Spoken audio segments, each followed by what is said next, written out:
Hey, I'm Sandra B, your sidekick COO. I help overworked, overwhelmed. Nope. Hey, I'm Sandra B, your. Hey, I'm Sandra B, your. Why can't I say that now?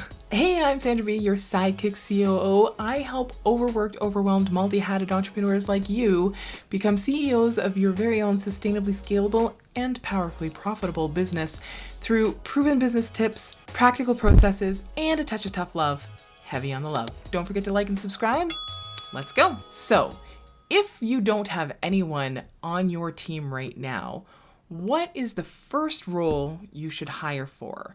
And should you be looking to hire multiple subcontractors, or you be looking to hire for an employee? All right. So, I'm going to say that there is no right answer to this. There is just a right answer for you. It really depends on your business. So I'm going to talk about the businesses that I tend to work with, which is online service providers. They tend to need a VA first. They tend to need some sort of assistant. Quite often they need somebody to come in and manage their schedule, do all their planning for them, send out contracts and track invoices and do all of that administrative-y kind of stuff. That's quite typically where most online service providers start in regards to building a team. But that is not where all of them start. What I would recommend as a business owner is to do a time study. So basically you're going to track for 2 weeks, from the moment that you wake up to the moment that you go to bed, you're going to track every 15 minutes what it is you've done. Now, I've been helping business owners with this for a long time. For over a decade, I've been helping business owners figure out where their time is going, and we've always done time studies. But when I was originally doing them, I used to only do them really for the time that people were in the office. Until I met Alex Sharfin, and he recommended doing it for the time you wake up in the morning to the time you go to bed. Because as we all know, as entrepreneurs and as business owners, we are likely not holding to strict hours. We're probably doing work from home. We're probably doing work while we're waiting for, our kid who's at karate, and we're probably working on our phone. We're probably doing work in bed because we had a brilliant idea and we just have to write that blog post real quick. Because of the fact that there is no set schedule, doing a time study from the moment you get up in the morning to the moment you go to bed is holistic of your life, and it's going to give you the better view as to what's actually going on. And the benefit is that you might find that maybe the first place that you need to hire help isn't in your business. I have spoken with people who, after going through their time study and really looking at where they're spending their time, it turned out that getting some help in their life, in their personal life, with cooking or cleaning or grocery shopping or meal planning or anything like that, was really where they would have had the biggest bang for their buck. So we recommended that. Now, that's not super common that happens, but it does happen. So very much worth looking at your time from the whole day, your whole waking life. So every 15 minutes, you're going to write down what it is that you've just done. You're not going to go into huge detail, but in detail enough that you understand. If you're working on social media, you want to know, were you creating graphics, or were you creating content like writing, or a mixture of the two?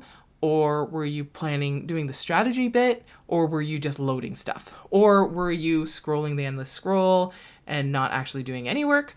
Or were you actually going out and engaging with people? So all of those things are kind of different, even though most of them would be just clumped under one social media person. Sometimes you might get people for different roles. So it's always good to kind of know where the time is going. And then at the end of those 2 weeks, you're just going to kind of group things together, and you'll be able to see from there all of the tasks. You'll be able to see, okay, so I put a lot of time towards admin, or I put a lot of time towards what I would consider content development, or I put a lot of time in sales, or whatever it is. So you'll be able to really see from there where the biggest impact would be to get help. And again, if you're an online service provider, likely that is going to be that first administrative assistant person, but possibly not. It really depends on how much admin you have in your business. So yeah, in regards to what is the first role you should hire for, I don't know. You need to look at where your time is going, and you need to decide from there. One caveat to the time study approach is that it's only going to look at the time you're actually currently spending in your business.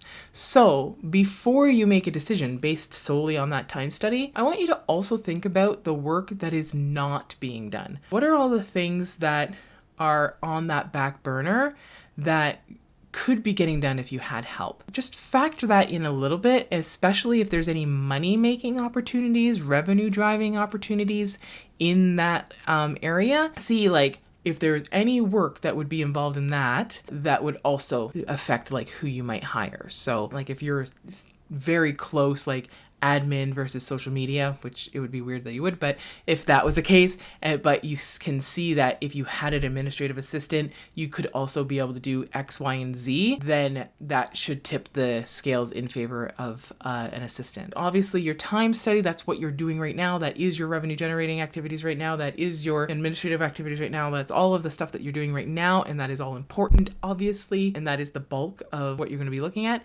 But just keep in mind, there's probably a lot of work that isn't being done that should be being done or could be being done if you had extra help. So just take it into a little bit of consideration when you're actually picking your person. So you tell me who your first role should be. I'm really eager to hear. And while you're at it, make sure to like and subscribe so you don't miss the next session. And why not share this video with another entrepreneur friend that needs to hear about it? If you're having any struggles in your business, please comment below and tell me all about it. Never forget, together we thrive. Take care.